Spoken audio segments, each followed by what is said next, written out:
मध्य प्रदेश के संपूर्ण कोर्स की नेक्स्ट क्लास को लेकर आए हैं। आज से पहले हमारी 3 क्लास हो चुकी हैं, जिनमें हमने पाठ वाली व्यवस्था, जिलों का गठन और मध्य प्रदेश के राज्य प्रतीक पढ़े हैं। और आज हम क्या स्टार्ट करेंगे, तो मध्य प्रदेश का इतिहास, जो बच्चों के लिए बहुत डिफिकल्ट पार्ट होता है। और हम मध्य प्रदेश का संपूर्ण इतिहास आज से प्रारंभ करने जा रहे हैं। आप मेरा साथ लास्ट तक जरूर दें, क्योंकि इसमें आप ही का फायदा है। क्योंकि मध्य प्रदेश का इतिहास बहुत से बच्चों को याद नहीं होता है। उसमें बहुत सी रियासत होती हैं, बहुत से वंश होते हैं, और जो साक्ष्य रहते हैं वो हमें याद नहीं होते हैं कि किन किन ने खोजे हैं। लेकिन मेरे द्वारा आपको बहुत ही सरल और आसान तरीके से याद किया जाएगा। अब मेरा एक क्वेश्चन सबसे पहले यही होगा कि हमने जो 3 क्लास पढ़ी हैं, तो मैं उसका एक रिवीजन क्लास लेना चाहता हूं, वो भी लाइव। अगर जिस बच्चों को देखना हो, मतलब जो मेरे 40 से 50 बच्चे अभी तक मेरे व्यूज आते हैं, उनमें से अगर 10-15 बच्चे भी अगर लाइव आने के इच्छुक हों, तो आप मेरे को डे और समय 10 बजे रहेगा, कोई सा भी डे एक निश्चित कर लें, या कल या परसों। आप मेरे को कमेंट बॉक्स में जरूर बताएं कि सर इस तारीख को या इस दिन को आप लाइव क्लास ले। कम से कम मिनिमम बच्चे 5 या 10 तो होना ही चाहिए, तो मैं आपको रिवीजन क्लास करा दूंगा। उसमें पूरे डाउट और संपूर्ण रिवीजन होगा जो हमने 3 क्लास लिए हैं। अब हम सबसे पहले स्टार्ट करते हैं मध्य प्रदेश का संपूर्ण इतिहास। सबसे पहले अब इतिहास में जानने से पहले हम देखा जाए मध्य प्रदेश का इतिहास। देखो, मध्य प्रदेश का इतिहास में क्या देखेंगे अपन, प्राग ऐतिहासिक काल। प्राग ऐतिहासिक काल के 3 पार्ट होते हैं, प्रापाषाण काल, मध्य पाषाण काल और नवपाषाण काल। और नवपाषाण काल के बाद एक और काल आता है, वो ताम्रपाषाण काल, क्योंकि मध्य प्रदेश में ताम्रपाषाण काल के साक्ष्य प्राप्त हुए हैं। लेकिन आज हम तीनों काल पढ़ेंगे, प्रापाषाण काल, मध्य पाषाण काल और नवपाषाण काल। ठीक है, तो इतिहास के हमने 3 पार्ट करें। सबसे पहले प्राग ऐतिहासिक के 3 काल करें।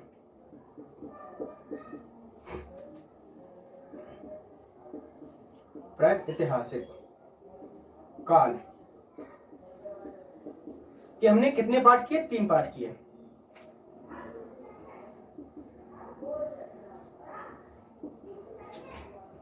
पहला हो जाएगा पुरापाषाण काल,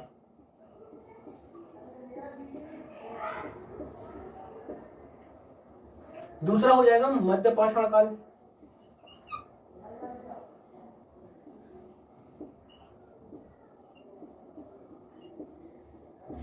और तीसरा हो जाएगा नवपाषाण काल।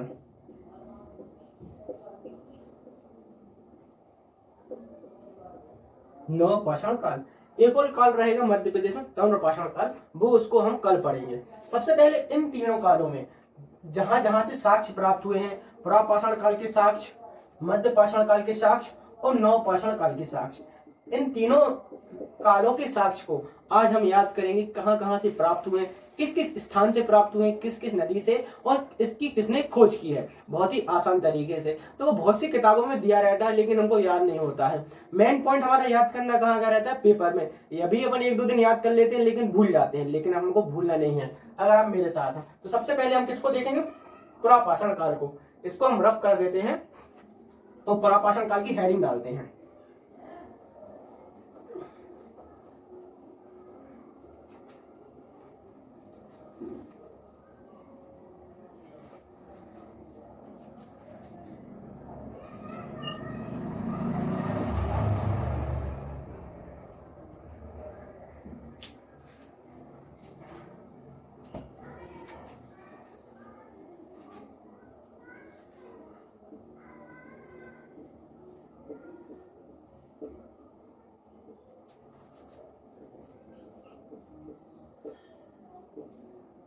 पुरापाषाण काल।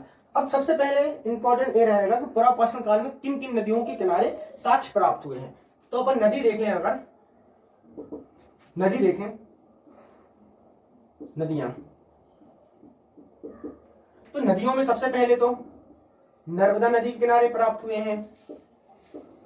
दूसरी नदी हो जाएगी अपनी सोन नदी के किनारे प्राप्त हुए हैं। और तीसरी नदी कौन सी हो जाएगी, सोनार हो जाएगी। और चौथी नदी हो जाएगी बेतवा।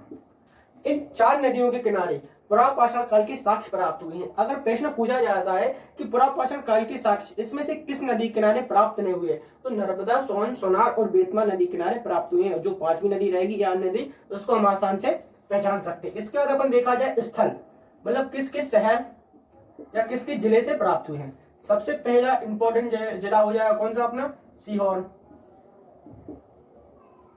दूसरा कौन सा हो जाएगा, नरसिंहपुर।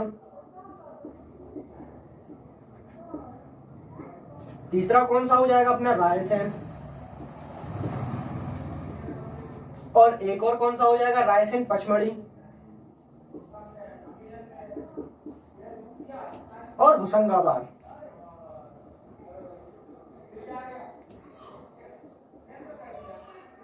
होशंगाबाद एक दो, और रतलाम से भी प्राप्त हुए हैं। ठीक है, तो इन 5 शहरों से पूरा पाषाण काल के साक्ष्य प्राप्त हुए। अब हम देखते हैं कि नदियां और शहर से किन किन साक्ष्य, मतलब नर्मदा नदी से कौन सा साक्ष्य प्राप्त हुआ है, सोन नदी से कौन सा साक्ष्य प्राप्त हुआ है, सोनार से कौन सा हुआ, बेतवा से कौन सा हुआ। इन तीनों में सबसे इंपॉर्टेंट नर्मदा हो जाएगी और सोन हो जाएगी कि सोन नदी और नर्मदा नदी से कौन सा साक्ष्य प्राप्त हुआ है। इसमें देखा जाए तो इसमें एक सीहोर हो जाएगा, सीहोर के बाद नरसिंहपुर हो जाएगा, नरसिंहपुर के बाद रायसेन, पचमढ़ी और होशंगाबाद। पचमढ़ी तो होशंगाबाद में ही आता है, तो ये 4 हो जाएंगे सबसे इंपॉर्टेंट। सबसे पहले अपन देख लें अगर जिला, सबसे पहले देखा जाए तो अपन देखते हैं नर्मदा नदी। ठीक है, कि नर्मदा नदी से कौन सा, अगर आप नोट कर रहे हो तो नोट कर लीजिए।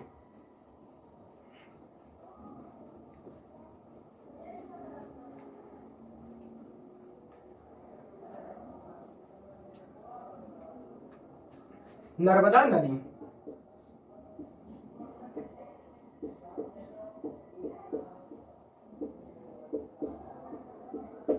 नर्मदा नदी के साक्ष्य लिख लीजिए।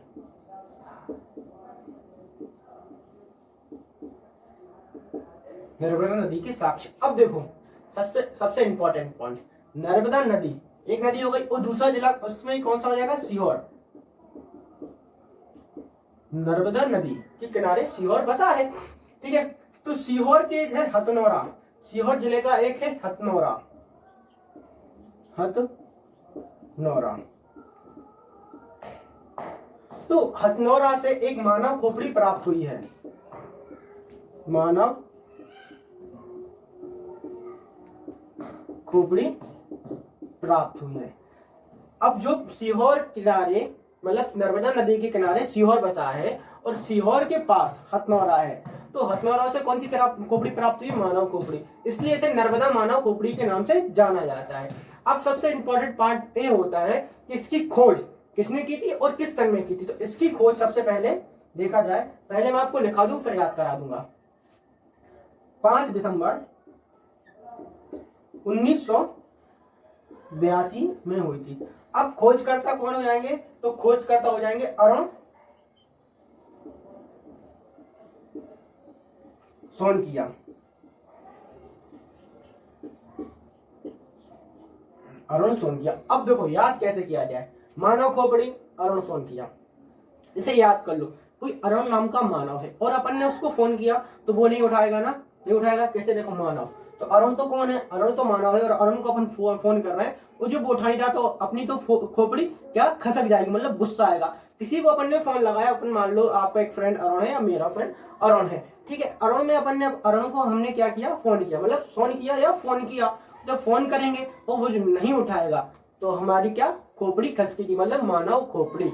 अगर आपसे पूछा जाता है कभी भी कि भैया मानव खोपड़ी की खोज किसने की, तो अपने को खोपड़ी से किसका नाम आएगा, हमारे फ्रेंड अरुण का नाम आएगा। और अरुण को हमने क्या किया था, फोन किया था, उसने भाई ने उठाया नहीं था। अब मानव खोपड़ी को नर्मदा की खोपड़ी के नाम से जाना जाता है, नर्मदा खोपड़ी के नाम से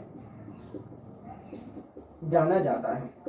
एक और इंपॉर्टेंट पॉइंट रहता है इसमें कि मध्य प्रदेश भारत का सबसे पुरानी खोपड़ी के नाम से ही जानी जाती है। तो भारत की सबसे प्राचीनतम या प्राचीन खोपड़ी का साक्ष्य है, खोपड़ी साक्ष्य है। देखो मैं धीरे इसलिए पढ़ा रहा हूं कि मध्य प्रदेश की हिस्ट्री बहुत से लोगों को याद नहीं होती। अगर मैं आपको जल्दी जल्दी पढ़ा दूं तो आप ही को याद नहीं होगा, इसमें मेरा कोई लॉस नहीं है, लेकिन मैं यह नहीं चाहता कि मेरे साथ और किसी का लॉस हो। ठीक है, तो नर्मदा नदी से कौन सा साक्ष्य प्राप्त हुआ है, तो सीहोर। सीहोर से क्या प्राप्त हुआ है, तो सीहोर से सीहोर के हथनौरा, मतलब सीहोर के हथनौरा से क्या प्राप्त हुई है? मानव खोपड़ी। मानव खोपड़ी की खोज किसने की है? तो अरुण सोनकिया ने की है। कब की थी? तो 5 दिसंबर 1982 में की थी। और भारत की सबसे प्राचीनतम या प्राचीन खोपड़ी के साक्ष्य कहां से प्राप्त हुए? तो सीहोर से प्राप्त हुए हैं। अब आते हैं हम दूसरी नदी। दूसरी नदी कौन सी हो जाएगी? तो सोन नदी। तो सोन नदी का उत्खनन केवल याद किया जाता है किसने किया? तो सोन नदी का उत्खनन, सोन नदी का उत्खनन। तो एक क्वेश्चन पूछा जाता है कि सोन नदी का उत्खनन किसने किया था? तो उसका किया था निसार अहमद ने। अब देखो इसको याद किया जाए। सोन से हमने याद किया क्या? सोना। अब आप ये बताइए, जिसके पास अच्छा खासा नदी से सोना प्राप्त होगा तो वो तो अपने क्या होगा? निशाने पे होगा। जब किसी के पास रहते नहीं डाकू लुटेरे, जिसके पास अच्छा सोना रहता है तो अपन तो क्या उसको रखते हैं? निशाने पे, यार इसका सोना मुझे लूटना है। तो यहाँ भी हमें खोजकर्ता का सोना लूटना है। ये कौन हो जाएंगे? मतलब उत्खनन करता यही हो जाएंगे। कौन? निसार अहमद। अब पूछा जाता है निसार अहमद ने किस नदी का उत्खनन किया था? तो सोन नदी का उत्खनन किया था। सोन नदी आपको सभी को पता होगा, नर्मदा मतलब अमरकंटक के मेकल पर्वत से निकलती है। ठीक है, इसके बाद हम आते हैं, नदियां दोनों महत्वपूर्ण थी क्योंकि बेतवा नदी है ना, उसको ताम्रपाषाण काल में हम पढ़ेंगे। और सोनार नदी कोई इंपॉर्टेंट नहीं है, बस पूछा जाता है कि किस नदी के किनारे प्राप्त हुए। अब आते हैं हम जिले। तो जिले में हमने कौन सा देखा था सबसे पहले? तो हमारा सीहोर जिला कंप्लीट हो गया है। ठीक है, मैं इधर लिख देता हूं आपको, सीहोर जिला हो गया है। फिर आपको उधर कंफ्यूज होगी, नहीं चलो मैं यहीं पे समझाता हूँ। इसके बाद अपन याद करते हैं रायसेन, सबसे इंपॉर्टेंट और महत्वपूर्ण जिला, क्योंकि यहां से बच्चों को पता होगा, कंपटीशन की तैयारी जो कर रहा होगा, कि यहां से क्या प्राप्त हुई है। तो भीम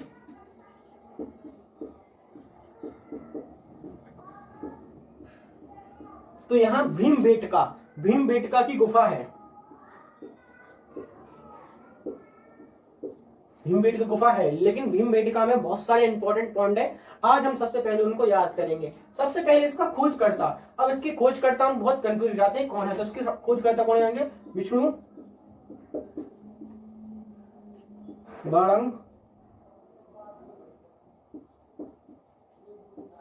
वाकंग। कब की थी? तो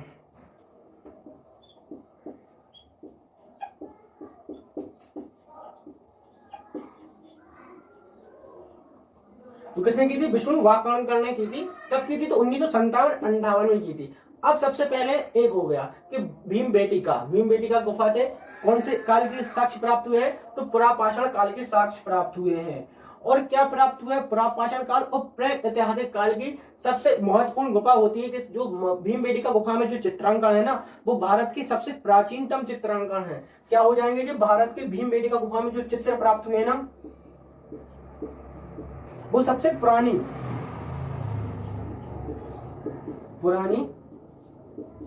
चित्र हैं। पुराने चित्र हैं।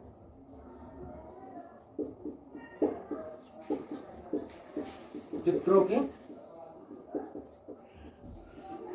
साक्ष्य। अब देखो इसको कैसे याद किया जाए कि भीम बांगणकर ने इसकी खोज की थी। देखो भीम इतने पावरफुल थे, अगर भीम गुस्सा आता है तो किसी की बात सुनेंगे? नहीं सुनेंगे। लेकिन सबसे ब्रह्मा, या फिर अपन बोलते नहीं ब्रह्मा विष्णु महेश, तो किसकी सुनेंगे? वो विष्णु जी की बात सुनेंगे, क्योंकि विष्णु जी से बड़ा कोई नहीं है। ठीक है, तो भीमबेटका की खोज किसने की थी? विष्णु जी ने की थी। कब की थी? 5-7 मतलब 1957 में की थी, 1957-58 में की थी। अब आ जाता है कि भीमबेटका की गुफा किस काल से संबंध रखती है? तो ये प्रागैतिहासिक काल से भी संबंध रखती है,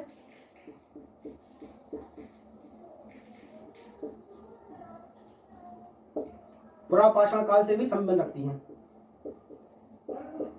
पुरापाषाण काल से संबंध रखती है। सबसे जो इसमें चित्रांकन है वो भारत के सबसे प्राचीनतम, या इसमें जो चित्र प्राप्त हुए मानव के, वो विश्व के सबसे प्राचीन चित्र हैं। अब भीमबेटका गुफा से एक और आता है कि यूनेस्को द्वारा इसे कब शामिल किया गया था? तो याद करो भीम, और भीम के बेटा कितने थे? तो हमने याद किया भीम के बेटा 3 हो जाएंगे। तो भीमबेटका को यूनेस्को द्वारा विश्व धरोहर में शामिल कब किया गया था? तो 2003 में की थी। और भीमबेटका गुफा में 500 से अधिक चित्रकला है। इसके बाद और कुछ होगा इसमें भीमबेटका की गुफा में, तो भीमबेटका गुफा में खोजकर्ता देख लीजिए सबसे पुराने चित्र हो गए मानव के, इसमें लिख लीजिए मानव की जो चित्र है ना सबसे पुराने भीमबेटका में है। इसके बाद आते हैं रायसेन के बाद आते हैं हम नरसिंहपुर।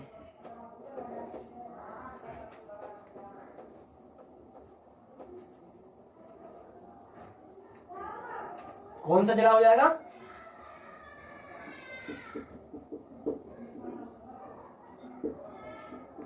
नरसिंहपुर के भुतारा से जो उपकरण प्राप्त हुआ है वो मध्य प्रदेश का सबसे पुराना उपकरण है। ठीक है,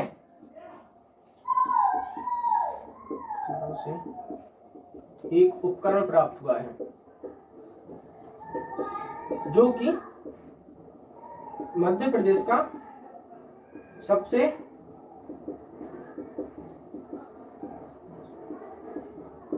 पुराना उपकरण या साक्ष्य उपकरण है। अगर पूछा जाता है कि भारत की सबसे पुरानी खोपड़ी कौन सी है, तो कौन सी है? नर्मदा मानव खोपड़ी, जो किसने खोजी थी, किसके यहाँ किया था? खोपड़ी। किसको हमने फंड किया था? अरुण को फंड किया था, उसने डाई नहीं तो हमारी खोपड़ी सनक गई। अब देखो एक और आता है कि नर्मदा, तो ये हो गया कि जो नरसिंहपुर के भुतारा से एक उपकरण प्राप्त हुआ है वो मध्य प्रदेश का है, ना कि भारत का, कि मध्य प्रदेश का सबसे पुराना उपकरण है। अब नरसिंहपुर और होशंगाबाद जिले के बीच से एक और चीज प्राप्त होती है, वो पूछा जाता है, वो क्या हो जाएगा? इसको हम याद करेंगे डायग्राम के द्वारा। देखो हमने लिखा होशंगाबाद और ऐसा कर लिया और लिख दिया नरसिंहपुर। तो इन दोनों के बीच से क्या प्राप्त हुआ है हमें? तो इन दोनों के बीच से हमें एक जीवाश्म प्राप्त हुआ है। क्योंकि पूछा जाता है किन जिलों के बीच में जीवाश्म की खोज की गई। इस जीवाश्म का नाम कुछ नहीं है, बस इसको जीवाश्म नाम दिया गया है। ठीक है, तो होशंगाबाद और नरसिंहपुर जिले के बीच से एक जीवाश्म प्राप्त हुआ है। ठीक है, इतना इंपॉर्टेंट होता है। अब आते हैं नरसिंहपुर के बाद आते हैं होशंगाबाद जिले पे। नरसिंहपुर के बाद आते हैं होशंगाबाद जिले पे।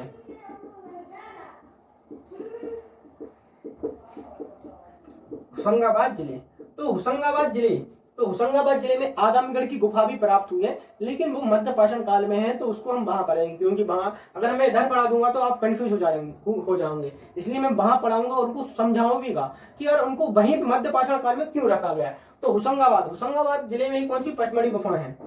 पचमढ़ी की पहाड़ी है। देखो पचमढ़ी की पहाड़ी है। अब पचमढ़ी की पहाड़ी से दो लोगों ने एक तो कौन हो गए? HD शाक्लिया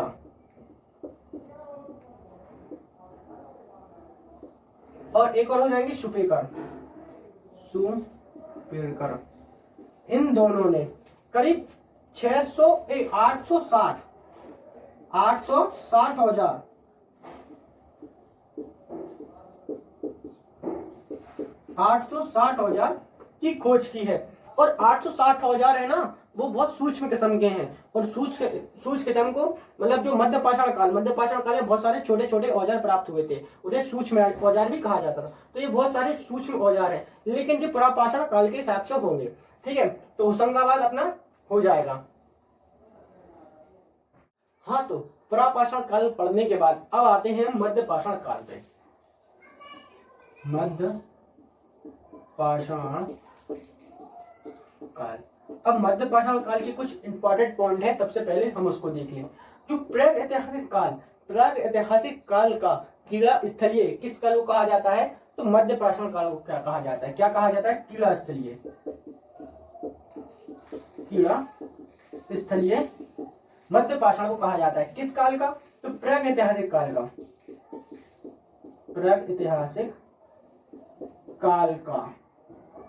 ठीक है, क्वेश्चन आ जाए कि मध्य पाषाण काल को किस नाम से जाना जाता है? तो कीड़ा स्थलीय के नाम से भी जाना जाता है। और प्राग ऐतिहासिक काल का कीड़ा स्थलीय किसे कहा जाता है? तो मध्य पाषाण काल को कहा जाता है। अब आते हैं मध्य पाषाण काल में कौन कौन से साक्ष्य और किस किस गुफा से प्राप्त हुए हैं। सबसे पहली गुफा हो जाएगी अपनी वाघ की गुफा।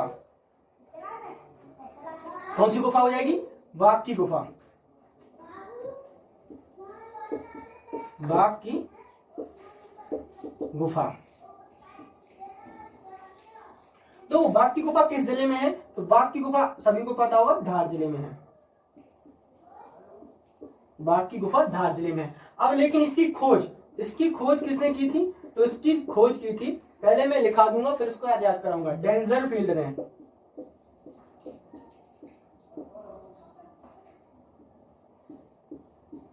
डेंजरफील्ड ने 1818। अब किसको ऐसे कैसे याद किया जाए? देखो बाघ के जो नाखून रहते हैं वो तो धारदार होते हैं, तो धार जला, लेकिन बाघ कितना डेंजर होता है ना, और जब अपने जो फील्ड पे आता है तो डेंजर तरीके से काम करता है। और डेंजर आजकल के 18 साल की उम्र के बच्चे तो रहते ही है। तो बाघ क्या है? बाघ डेंजर है। मतलब बाघ की खोज किसने की थी? बाघ की गुफा की खोज किसने की थी? डेंजरफील्ड ने। कब की थी? तो 1818 में की थी। अब पूछा जाता है कि बाघ की गुफा किस काल से संबंध रखती है? तो मध्य पाषाण काल से संबंध रखती है। बाघ की गुफा के बाद आते हैं हम आदमगढ़ की गुफाओं के।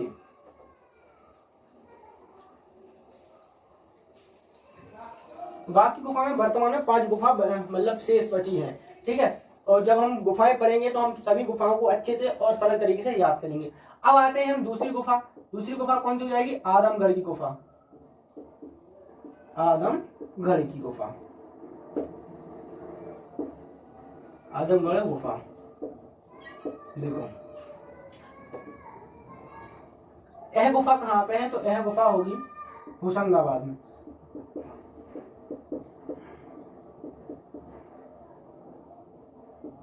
होशंगाबाद में। अब देखो इसकी खोज किसने की थी? तो इसकी खोज की थी अपने आर.बी. जोशी ने। आर.बी. जोशी ने।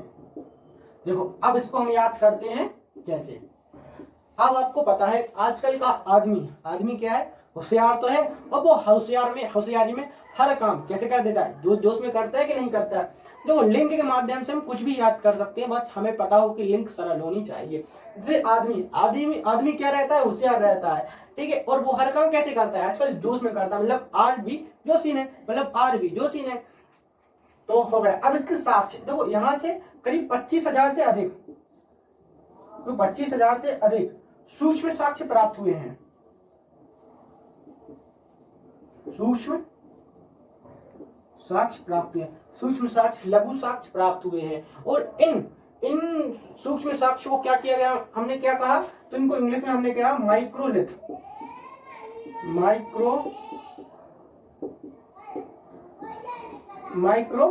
माइक्रोलिथ कहा गया। क्यों कहा गया? यहाँ की साक्ष्य बहुत छोटी छोटी अवस्था में थे। और अगर पूछा जाता है कि मध्य पाषाण काल की साक्ष्यों को क्या कहा जाता है, तो माइक्रोलिथ कहा जाता है, क्योंकि यहाँ की साक्ष्यों की जो संख्या है ना वो अत्यंत छोटी हो जाती है, अत्यंत छोटी थी। मतलब उनका आकार था ना, क्या था? बहुत ही छोटा था। तो मध्य पाषाण काल में केवल 2 ही गुफा आती हैं, आदमगढ़ की गुफा और बाघ की गुफा। बाघ की गुफा प्राग ऐतिहासिक काल से ही संबंध रखती है, लेकिन महत्वपूर्ण साक्ष्य तो हमें क्या मिले? मध्य पाषाण काल से। अब आदमगढ़ की गुफा में एक और सबसे इंपॉर्टेंट बात कि कुत्ते के साथ, मतलब क्या कहते हैं, पशुपालन करने के साक्ष्य में किस काल से संबंध रखते हैं? तो पशुपालन करने के साक्ष्य में मध्य पाषाण काल से संबंध रखते हैं। और किस गुफा से रखते हैं? तो आदमगढ़ गुफा, ठीक है। कुत्ते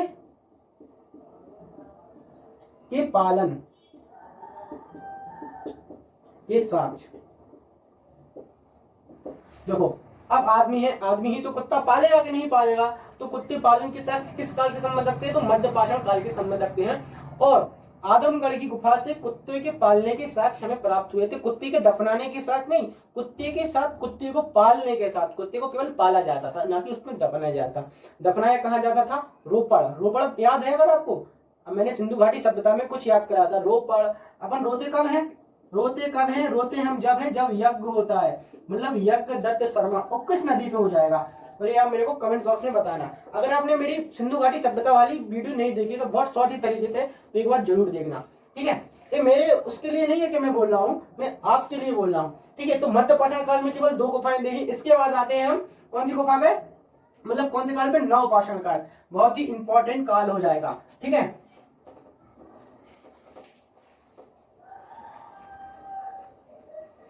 नव पाषाण काल।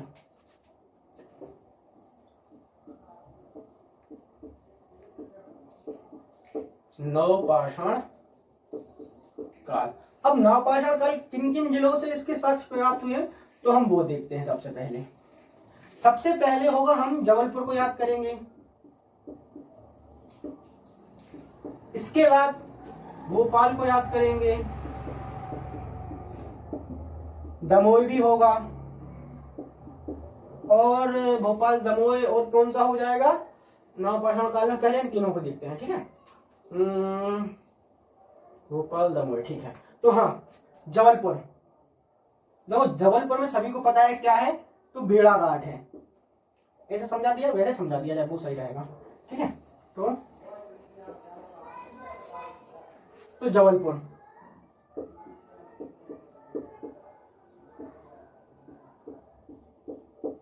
जबलपुर। अब याद करते हैं जबलपुर। जबलपुर से क्या साक्ष्य प्राप्त हुए, तो जबलपुर में भेड़ाघाट है। ये मत बोलना सर कि मुझे पता है कि भेड़ाघाट है, आप मत बताओ। लेकिन भेड़ाघाट के पास ही 2 घाट हैं, एक तो तिलवाड़ा घाट और एक लमेटा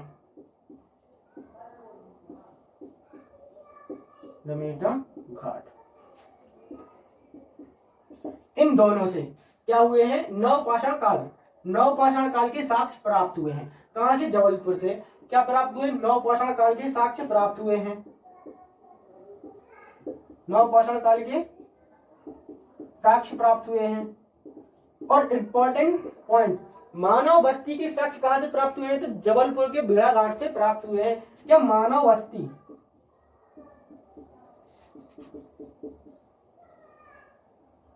बस्ती के साक्ष्य, ठीक है, मानव बस्ती के साक्ष्य कहां से प्राप्त हुए हैं, तो जबलपुर घाट से प्राप्त हुए हैं। कि मानव बस्ती जो स्थायी बस्ती है ना, सबसे पहले मानव ने स्थायी बस्ती के साक्ष्य कहां से, तो जबलपुर से प्राप्त हुए हैं। अब देखो इसको हम कैसे याद करें, जबलपुर में हमारा क्या है, सुप्रीम कोर्ट। अब जब न्याय नहीं मिलेगा तो हम स्थायी डेरा वहीं पर डाल देंगे, भाई हमें तो आपको न्याय दिलाओ। तो हमको न्याय भी मिल गया कि मानव ने स्थायी बस्ती डाली, कहां पर डाली, जबलपुर में डाली। इसके बाद आता है इंपॉर्टेंट पॉइंट, तिलवाड़ा घाट। तिलवाड़ा घाट में सबसे इंपॉर्टेंट और महत्व कौन से, अपने महात्मा गांधी की अस्थियों का विसर्जन किया गया था। ठीक है ना, तो महात्मा गांधी की अस्थियों का विसर्जन कहां किया गया था, महात्मा गांधी, इसको ऊपर ही लिख दिया था। ठीक है,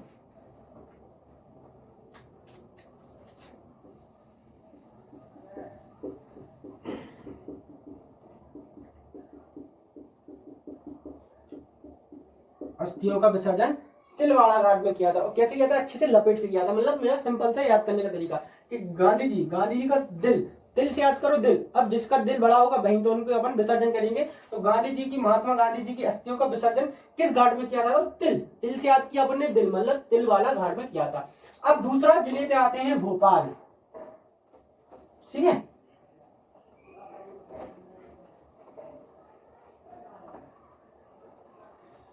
कौन सा घाट अपना, कौन सा जिला हो जाएगा, तो भोपाल। देखो भोपाल से एक तो श्यामला पहाड़ी हो जाएंगी, श्यामला पहाड़ियां, दूसरी नवेरी पहाड़ियां, और एक हो जाएगा भोपाल का बेड़ागढ़ स्थान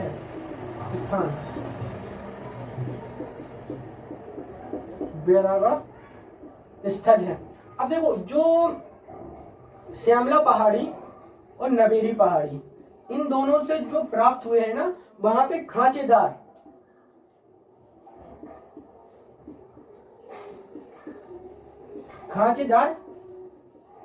शिला चित्र प्राप्त हुए हैं। कहां से, श्यामला हिल से और नवेरी पहाड़ी। अगर नवेरी पहाड़ी आपको याद नहीं हुई तो मैं कराता हूँ। नबीर से याद किया हमने नई नबीरी दुल्हन। और नई नबीरी दुल्हन क्या होती है? भोली होती है। तो क्या देखा हमने? नई नबीरी दुल्हन क्या होगी? भोली। मगर भोपाल तो क्या प्राप्त हुए? श्यामला पहाड़ी और नबीरी पहाड़ी से कौन सी खांचीदार शिलालेख प्राप्त हुए हैं। तो इसके बाद आते हैं हम, एक और कौन सा हो जाएगा? भोपाल में एक बैरागढ़ स्थल है। कौन सा स्थल है? बैरागढ़। तो बैरागढ़ से क्या प्राप्त हुआ है? तो बैरागढ़ से अर्धचंद्राकार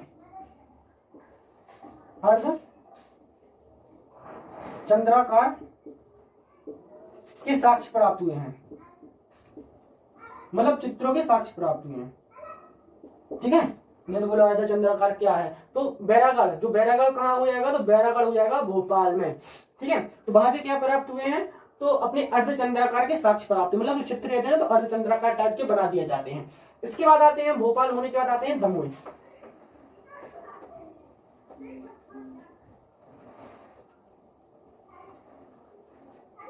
दमोह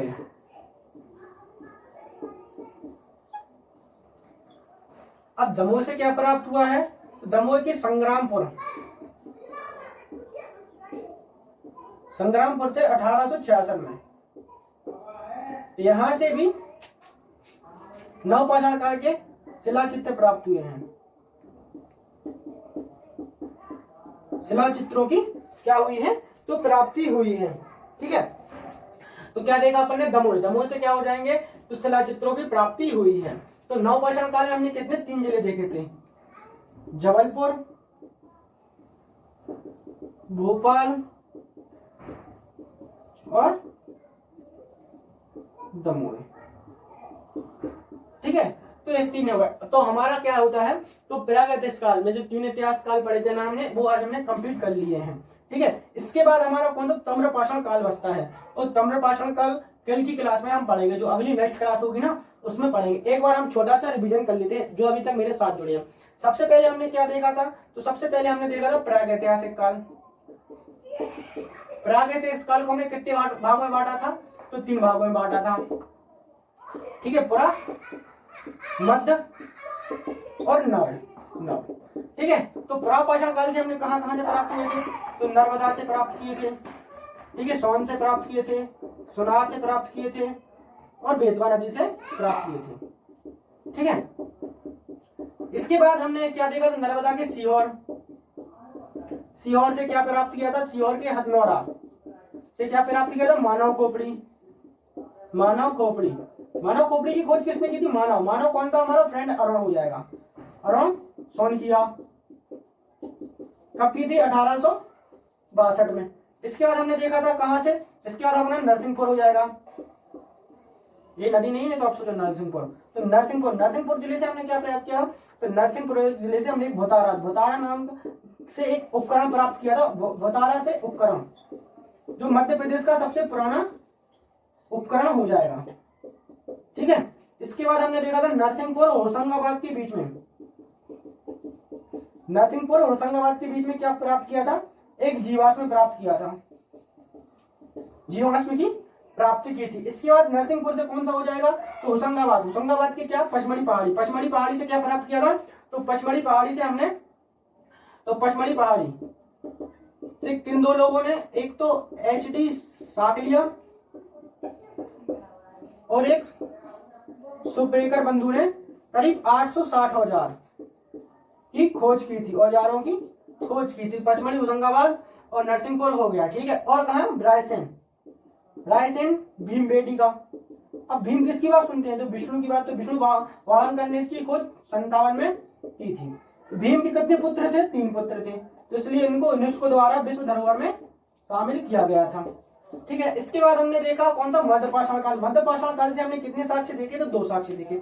सबसे पहले मध्यपाषाण काल को हमने क्या कहा था? तो कीड़ा स्थलीय कहा था। क्यों कहा था? क्योंकि यहाँ से बहुत छोटे छोटे औजार प्राप्त हुए थे। छोटे छोटे औजारों की क्या हुई थी?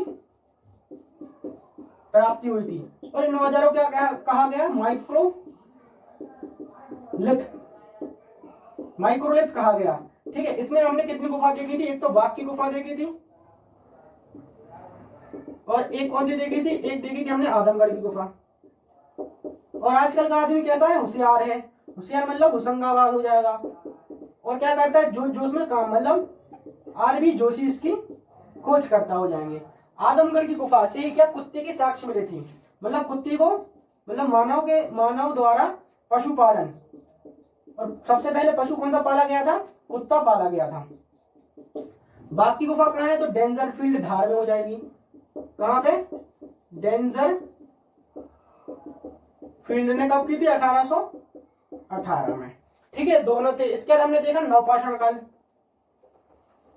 तो रिवीजन इतनी ही जल्दी किया जाता है, ठीक है, नहीं तो आप सोचो यार इतनी जल्दी क्या क्या पढ़ा दिया। अगर जो मेरे वीडियो अभी नए देख रहे हैं ना तो वो पहले देख लें, नहीं तो नवपाषाण काल से जबलपुर, भोपाल और दमोह। जबलपुर से क्या, भेड़ाघाट। भेड़ाघाट के पास दो, एक तो तिलवाड़ा घाट और एक लमेटा घाट। तिलवाड़ा घाट में ही क्या किया गया था, गांधी जी की अस्थियों का विसर्जन किया गया था। और भेड़ाघाट से ही जो मानव की स्थायी बस्ती के साक्ष्य प्राप्त हुए हैं। ठीक है, इसके बाद अपन भोपाल के जो श्यामला पहाड़ियां और नवेली पहाड़ी, मतलब नई नवेली दुल्हन, श्यामला पहाड़ी नवेली दुल्हन से कैसे प्राप्त हुए हैं, तो इनको हमने खांचेदार